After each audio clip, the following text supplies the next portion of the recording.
এই হচ্ছে প্যান্ডেলের সামনের অংশ, সেই যে চিত্রটা, এই দুটো সামনের এই দুটো ইন্ডাস্ট্রির পেছনে কারা আছে, মানে ঢাকি ডেকোরেটর থেকে ঢাকি। আমার একটা পছন্দের পুজোর মধ্যে এই পুজোটা, স্তম্ভগুলোর মধ্যে এ দেখো তেজপাতা রয়েছে, সুন্দর লাগছে কিন্তু। শিল আর হচ্ছে নড়া এরকমটা। মেট্রো স্টেশন যখন কালীঘাট, তখন দুই দিকেই দুর্গাপুজোগুলো হয়ে থাকে।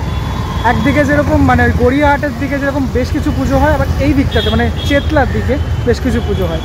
এখন দাঁড়িয়ে রয়েছি নেপাল ভট্টাচার্য স্ট্রিট ঢোকার মুখে যে রাস্তাটা, মানে সেই নেপাল ভট্টাচার্য স্ট্রিটেই দাঁড়িয়ে রয়েছে। এখানে তিনটে পুজো পরপর হয়। হ্যাঁ, প্রথম যে পুজোটা হয় সেটা হচ্ছে বাদামতলা আশার সংঘ, প্রতি বছরই দেখে থাকি। হচ্ছে বাদামতলা আশার সংঘের এবছরের যে ব্যানার, সেটা শারদোৎসব 2024 উৎসবের চালচিত্রে। হ্যাঁ, প্রদীপ্ত, পিন্টু, দীপময়, দীপঙ্কর ওনারা রয়েছেন এবছরের দায়িত্বে। এবং আমি তোমাদেরকে দেখাবো যে জিনিসটা, সেটা হচ্ছে এই টোটাল রাস্তাটা বেশ ভালো লাগছে। আমি যখন ঢুকছিলাম, এই চিত্রটা সারা কলকাতায় দেখতে চাই। মানে এই যে ব্যানারের জন্য যে বা গেটগুলো করা হয়েছে, এইটা যেন প্রত্যেকটা দুর্গাপুজোয় হয়, কিন্তু অনেক দুর্গাপুজোয় দেখতে পাচ্ছি না যেটা। চলো তাহলে দেখা যাক বাদামতলা আসার সঙ্গে প্রস্তুতি কতদূর এগোলো। আচ্ছা, এই হচ্ছে প্যান্ডেলের সামনের অংশটা। প্রচুর আয়রনের কাজ এখানে এবছর আমি দেখতে পাচ্ছি বাদামতলা আসার সঙ্গে। এরকম ঘরের মতো বেশ কিছু দেখতে পাচ্ছি। ওপরে আবার এই যেগুলো কারখানায় থাকে না, ওপরে কি বলে চিমনির ধোয়া কি বেরায় মনে হচ্ছে, সেই রকম কিছু। তো সেরকম কিছু দেখছি। এই দিকে দুটো এরকম ধরনের কিছু রয়েছে। এটা কি জিনিস আমি ঠিক বুঝতে পারলাম না। এরকম কারখানা বা এরকম কিছু জিনিসপত্র কি জানি না, আমি বুঝতে পারছি না, সেরকম কিছু মনে হচ্ছে। যদিও এই একদম সামনের ফ্রন্ট সেকশনটা হচ্ছে এটা, ঠিক আছে। ফ্রন্ট সেকশনটা দেখে বেশ এরকমটা লাগলো, অনেকটা কাজ এগিয়ে গেছে এখানে দেখতে পাচ্ছি আমি। হ্যাঁ, এটার একটুখানি সামনে থেকে ফ্রন্ট থেকে দেখলে ব্যাপারটা দাঁড়ায় ঠিক এরকম। মানুষজন তো এন্ট্রি করবে এখান থেকে। ওপরের অংশটাতে এরকম একটা ঘর টাইপের রয়েছে দেখা যাচ্ছে। উপরে একটা নয়, এরকম ছোট্ট আরও একটা ঘর আমি দেখতে পাচ্ছি। এবং এখানে শিল্পীরা এখানে এই জায়গাটাতে আর্টওয়ার্ক কিছু করছে, ঠিক আছে। এটা ট্রাম না বাস, মেবি কিছু একটা বাসই, এটা একটা বাস। সেই বাস ধরার জন্য তারা কিন্তু দৌড়চ্ছে, সেটা সেই যে চিত্রটা, সেই চিত্রটা দেখা যাচ্ছে এখানে। বাসের ছবি, সেই ছবিটাই আঁকছে। এই পোর্শনটাতে উৎসবের চালচিত্র সেটা লেখা রয়েছে পুরোপুরি তোমার আয়রনের। এখানটা খানিকটা অন্ধকার, মানে যেহেতু আর আলোটা পড়ছে না, তো রাত্রিবেলা হয়তো এই আলোগুলো যখন জ্বলবে তখন দেখা যাবে। তাও আমি এখন এই মুহূর্তে যতটুকু পারি দেখিয়ে দিই। এই জায়গাটা পুরোপুরি ঢেকে রাখা হয়েছে। তোমার প্যান্ডেলের একদম ইন্টেরিয়ার সেকশনটা, সেখানেও প্রচুর আয়রনের স্ট্রাকচার ব্যবহার হয়েছে আমি দেখতে পাচ্ছি। এবং এখানে বিশ্বকর্মা পুজো হয়েছিল, এটা বিশ্বকর্মা ঠাকুর এখানে রয়েছে। যাই হোক, এটা এই জায়গাটাতে মেনলি ঠাকুরটা থাকবে সামনের ফ্রন্ট অংশটাতে। আচ্ছা, ওরা এই গলিটাকেও এবার দেখছি ব্যবহার করেছে। এই গলিতেও আয়রনের যে কাজ, সে কাজ রয়েছে। ওর এটা মানে বিল্ডিং মতো হয়েছে, বিল্ডিংয়ের থেকে যাওয়ার যে রাস্তাটা, এইরকম একটা রাস্তা, সেই রাস্তাটা করা হয়েছে, ঠিক আছে। এই সেকশানে আমি বলছি, মানে একটু ক্যামেরা ঘুরিয়ে দেখালে বুঝতে পারবে। এই যে এখানে ঠাকুরটা থাকে, তার এই অপোজিটের এই জায়গাটার কথা বলছি আমি। যাই হোক, ওপরের অংশটা এরকম খানিকটা, ঠিক এরকমটা, জানি না কতটুকু আমি দেখিয়ে বোঝাতে পারবো। তবে আমার সঠিক দৃষ্টি আকর্ষণ করেছে এই দুটো সামনের এই দুটো জিনিস, এটা সবথেকে বেশি দৃষ্টি আকর্ষণ করছে, ঠিক আছে। এখানটা এরকমটা এই মুহূর্তে রেডি হয়েছে, এরকম কিছু বাড়ির মতো একটা ঝুল বারান্দা টাইপসের কিছু দেখতে পাচ্ছি আপাতত। এটা রাস্তা, এর ওপরের এরকম একটা জায়গায় দেখতে পাচ্ছি এরকম যাওয়ার মতো একটা রাস্তা রয়েছে। মানে যদিও মানুষজন এখান থেকে তো যাবেন না, আমি বলছি যে এরকমভাবে ঠিক প্যান্ডেলটা তৈরি হচ্ছে, তার জন্য আমি দেখানোর জন্য তোমাদেরকে দেখালাম আর কি। পুরো অংশটা যদি দেখাই, তো ব্যাপারটা ঠিক এরকমটা। আরও বেশ কিছুটা কাজ এগোলে মোটামুটি বোঝা যাবে কতদূর দাঁড়ালো, এই হচ্ছে ব্যাপার। আমি একদম এক্সিটে চলে এসেছি। এক্সিটে যদি দেখাই তোমাদের, এই দেখো এখানে এরকম বড়, আমি এই যে পাইপের মতো কিছু অংশ বড় বড় এরকম কিছু রয়েছে। আবার একদম গোড়ার এই জায়গাটাতে আবার ফ্যানের ওপরে যেটা থাকে, সেগুলোকে আবার বসানো হয়েছে এখানে। ওদের প্যান্ডেল তো দেখতে আমরা একদম রাস্তা দিয়ে যেতে যেতেই দেখতে পারবো। এইখানে এরকম লোহার যে ব্যারিকেড, সে ব্যারিকেড রয়েছে। ক্লাবটা একদম সামনে, মানে যেখানটাতে পুজোটা হয়, সে পুজোটার পিছনের অংশটাতে ক্লাব রয়েছে বাদামতলা আসার সঙ্গে। এক্সিট থেকে দেখলে কিছুটা এরকম। বাদামতলা আসার সঙ্গে প্যান্ডেলের ভিতরের অংশটাতে আমি একটু এসেছি, ভিতরের অংশটা তোমাদেরকে দেখানোর চেষ্টা করি। এখানে বেশ কিছু এরকম আর্ট ওয়ার্ক রয়েছে, বেশ কিছু কাজ করা হচ্ছে। ওইদিকে দেখো শিল্পী কাজ করছেন। এই জায়গাটাতে একটা বিশাল বড় এরকম কিছু আমি অংশ দেখতে পাচ্ছি, সেটাই তোমাদেরকে দেখাই। দেখো বিরাট বড় একটা এরকম তোমার কি বলে তেলের টিনের মতো এরকম বিশাল বড় বিরাট বড় একটা এরকম।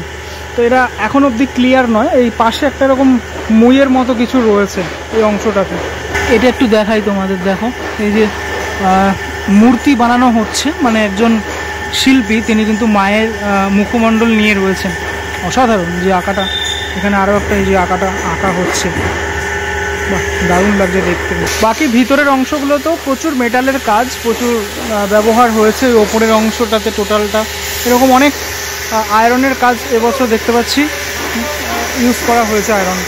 আচ্ছা বাবুজিদা রয়েছে, আমি প্রথমে জানতে চাইবো এই থিমের ব্যাপারটা নিয়ে। এবছরে আমাদের থিম হচ্ছে উৎসবের চালচিত্র।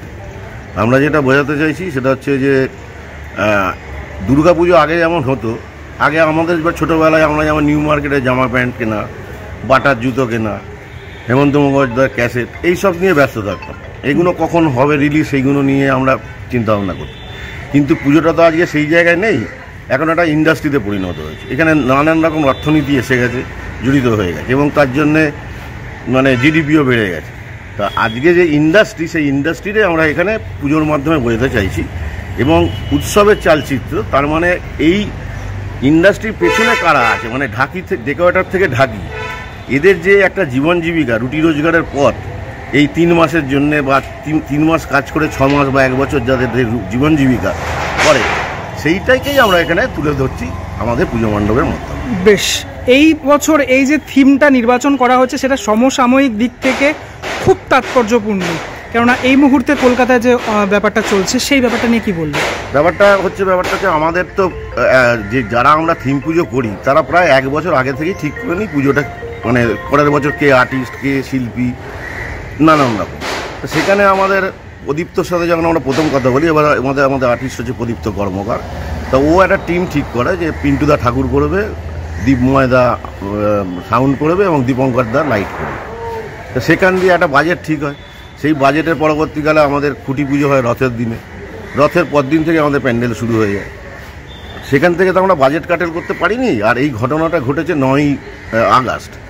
তারপর আর বাজেট কাটেল করা আমাদের পক্ষে সম্ভব ছিল না, কেন সবাইকে অ্যাডভান্স দেওয়া, তাদের সাথে কথা বলে নিয়েছিলাম। সুতরাং ওখানে আর অ্যাডভান্স আমরা দিয়েছি যখন, আর কাটেল করার আমরা আর এই পরিকল্পনা প্রায় 1 বছর আগে।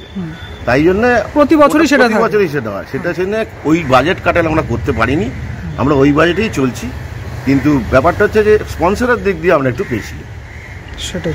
এবার এইবার যে স্পন্সরের দিক থেকে পিছিয়ে, তাতে তো পুজোতে কিছু সমস্যা আসছে। সমস্যা বলতে সমস্যা আসছে না। দেখো মা দুর্গার পুজো মা দুর্গাই করবে, মা দুর্গাই তুলে দেবে, আমার এটা বিশ্বাস।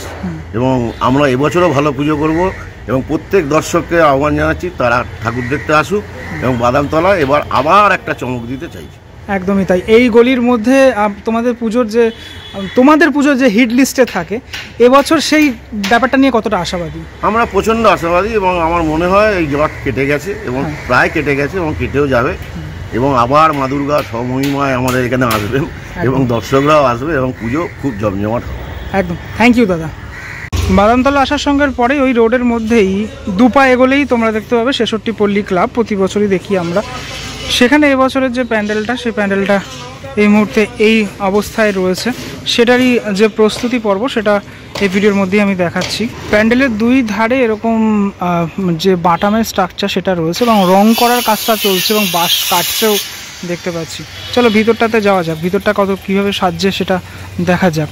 এটাও খুব সুন্দর একটা নামকরা পুজো হয়, প্রতি বছরই ভালো লাগে পুজোটা দেখতে। আমার একটা পছন্দের পুজোর মধ্যে এই পুজোটা পড়ে। আচ্ছা, ইন্টেরিয়ার সেকশনটা একটু দেখাই। ইন্টেরিয়ার যেহেতু প্যান্ডেলটা পুরো রাস্তার ওপরেই, মানে কোনো ফিল্ড নেই, এমনি কোনো মাঠ বা কোনো কিছু সেরকম নেই। তো প্যান্ডেলের মধ্যে প্রচুর আর্ট ওয়ার্ক রয়েছে। ঠিক আছে, আমি যদি একটু কিছু খাই তোমাদের, এই যে স্তম্ভগুলো রয়েছে, স্তম্ভগুলোর মধ্যে বিভিন্নভাবে এঁকে তারপর কিন্তু টোটাল প্যান্ডেলটা তৈরি হচ্ছে।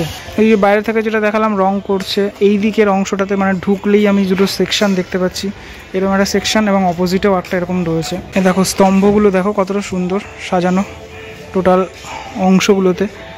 দেখতে পাচ্ছি মহিলারা রয়েছে, তারা মহিলাদেরকে এখানে বিভিন্ন অংশ বিভিন্ন জায়গায় বিভিন্ন মাধ্যমে তুলে ধরা হয়েছে। উপরে হাত পাখা দিয়ে হাওয়া করছে, তারপরে রান্না করছে, হাতে ফল রয়েছে, এই ধরনের বিভিন্ন জিনিসপত্র দিয়ে ফুটিয়ে তোলা হচ্ছে টোটাল প্যান্ডেলটা। এবং এখান থেকে যদি তোমাদেরকে দেখায় মাতৃ প্রতিমা দেখা যাচ্ছে, মায়ের যে প্রতিমা সে প্রতিমা কিন্তু এখনও রং হয়নি, হ্যাঁ এই অবস্থায় রয়েছে। আমি একটু দেখাই, রয়েছে তোমার মায়ের প্রতিমাটা, মায়ের সাথে সাথে বাকিরাও রয়েছেন আশেপাশে সকলে। বাহ, সুন্দর একটা প্রতিমা। আমার লাস্ট ইয়ারের প্রতিমাটাও বেশ ভালো লেগেছিলো 66 পড়ে। যে দেখো যেখানটা রয়েছে লক্ষ্মী, গণেশ, কার্তিক, সরস্বতী, হ্যাঁ সবাইকেই দেখা যাচ্ছে এখানে। এবং এখানে টোটাল সবটাই এখনও অবধি রঙের কাজটা সম্পন্ন হয়নি যদিও। প্যান্ডেলের এই সাইডটাতে একটা রকম জাহাজ আঁকা হচ্ছে, একটা ফাটাফাটি আমি আর্ট ওয়ার্ক দেখতে পাচ্ছি এখানে, ঠিক আছে, যে পুরো একটা এরকম জাহাজ রয়েছে।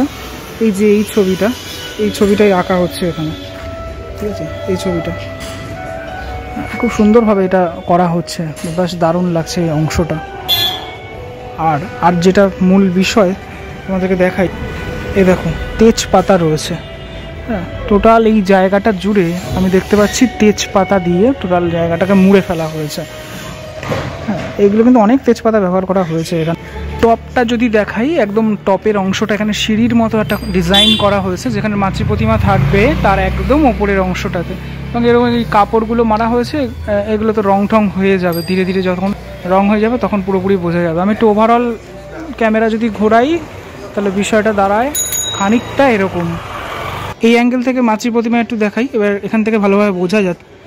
দেখো সুন্দর লাগছে কিন্তু দেখতে। এই পুজোর আগে প্রতিমা দেখার মজাটাই কিন্তু একদম আলাদা।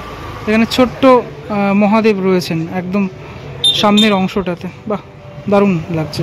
এখানে বেশ কিছু কলা গাছ বানানো হয়েছে এই অংশটাতে, সেটা দেখা যাচ্ছে। আর এইগুলো কাপড়, ঠিক আছে, এই দড়ির মতো যেগুলো লাগছে এগুলো দড়ি নয়, কাপড় দিয়ে এভাবে করা হয়েছে টোটালটা। আমি দিয়ে এখান থেকে এক্সিটে চলে এসেছি। এই রাস্তাটা খুব ক্রাউডেড, এটা প্রচুর মানে গাড়ি ঘোড়া চলছে, যেন দেখে দেখে আমাকে করতে হচ্ছে ব্যাপারটা পুরোপুরি। তো এই টোটাল এইগুলো না এই কাপড় দিয়ে পুরো অংশটা এরকম করা। এই এক্সিট পয়েন্টে আমি এরকম একটা কিছু দেখতে পেলাম, যেটা তৈরি করা হয়েছে এরকম কিছু একটা, এটা হয়তো সামনের দিকে বা কোথাও থাকবে। অ্যাকচুয়ালি এটা হচ্ছে শিল আর হচ্ছে নড়া। আমাদের বাড়িতে যে শিল নড়া থাকে না, সেই শিল আর নড়া, অর্থাৎ যেটা দিয়ে মশলা বাটা হয়, সেই মশলা বাটার শিল নড়া এই মণ্ডপের ভিতরে থাকবে, যেটা সব থেকে বড় শিল নড়া, অনেক বড় কিন্তু শিল। আচ্ছা, এই গলির লাস্ট যে দুর্গা পুজোটা তোমরা দেখবে সেটা হচ্ছে নেপাল ভট্টাচার্য স্ট্রিটের পুজো। এই টোটাল গলিটাই তো নেপাল ভট্টাচার্য স্ট্রিট। এবার এই নেপাল ভট্টাচার্য স্ট্রিটের যে পুজোটা সেটা আমি ঢুকবো। যে গেটটা করা হয়েছে সেই গেটটা এরকমভাবে ভালো লাগছে। গেটটা যখন রেডি হয়ে যাবে ভালো লাগবে দেখতে। গলিতে ঢুকে যাওয়ার পরে আরও একটা এরকম গেট দেখতে পেলাম, এবং চারপাশটা আমি দেখতে পাচ্ছি এইরকমভাবে সাজানো, মানে বাঁশ আর তোমার বাটাম দিয়ে এই জিনিসগুলো এরকমভাবে সাজানো, ঠিক আছে। পুরো অংশটা এই গলির মধ্যেই হয় পুজোটা, এবং ওনারা খুব আন্তরিকতার সাথে পুজোটা করে থাকেন। আমি প্রতি বছর খুঁটি পুজোতেও আসি, মোটামুটি আসা পরে। এই মুহূর্তে প্যান্ডেলের একদম সামনের অংশটাতে চলে এসেছি। সামনের অংশটাতেও আমি দেখতে পাচ্ছি যেভাবে আমি গেটগুলো দেখলাম সেইভাবেই এবছরের যে মণ্ডপটা, সেই মণ্ডপটাও রেডি হচ্ছে। এই হচ্ছে তোমার মণ্ডপটা, ঠিক আছে। দেখা যাচ্ছে আপাতত বাঁশ দিয়ে এই অবস্থাতে রয়েছে এই মুহূর্তে। ঠাকুরটা এই জায়গাটাতে থাকে। এখানে একটা ইন্টারেস্টিং আমি জিনিস দেখাই, এই যে খুঁটি পুজোর সময় যে খুঁটি পুজোটা হয়, এই খুঁটিটার ওপরে একটা এরকম মাতৃমুখ থাকে, এটাকেই পুজো করা হয় এবং সারা বছর ধরে এটার পুজো চলে। তো ওভারঅল এই ফ্রেম থেকে দেখলে বেশ কিছুটা দাঁড়ায় এরকমটা। এখনও অনেকটা কাজ বাকি রয়েছে, কিছুদিনই বাকি পুজোর, তার মধ্যেই শেষ হয়ে যাবে, সেটা তো বলার অপেক্ষা রাখে না। পুরো টোটাল এই গলিটা জুড়ে এরকম আকৃতির কিছু জিনিসপত্র আমি দেখতে পেলাম। আপাতত এই ভিডিওটার মধ্যে আমি বাদামতলা আসার সঙ্গ, 66 পল্লী এবং নেপাল ভট্টাচার্য স্ট্রিট এই তিনটে পুজো দেখানোর চেষ্টা করলাম। যেহেতু একই লাইনে তিনটে পুজো, তাই তোমরা দেখে নিতেই পারবে, কোনো রকম কোনো সমস্যা হবে না। কালীঘাট মেট্রো স্টেশনে নেমেই চেতলার দিকে আসলেই পুজোগুলো দেখা যায়। সদানন্দ রোডের ওপর থেকে ঢুকে যেতে হয় নেপাল পট্টানাচল স্ট্রিট। কেমন লাগলো ভিডিওটা সেটা আমাকে জানিও। পরবর্তী ব্লগে দেখা হচ্ছে খুব শীঘ্রই, ততক্ষণের জন্য বিরতি নেবো।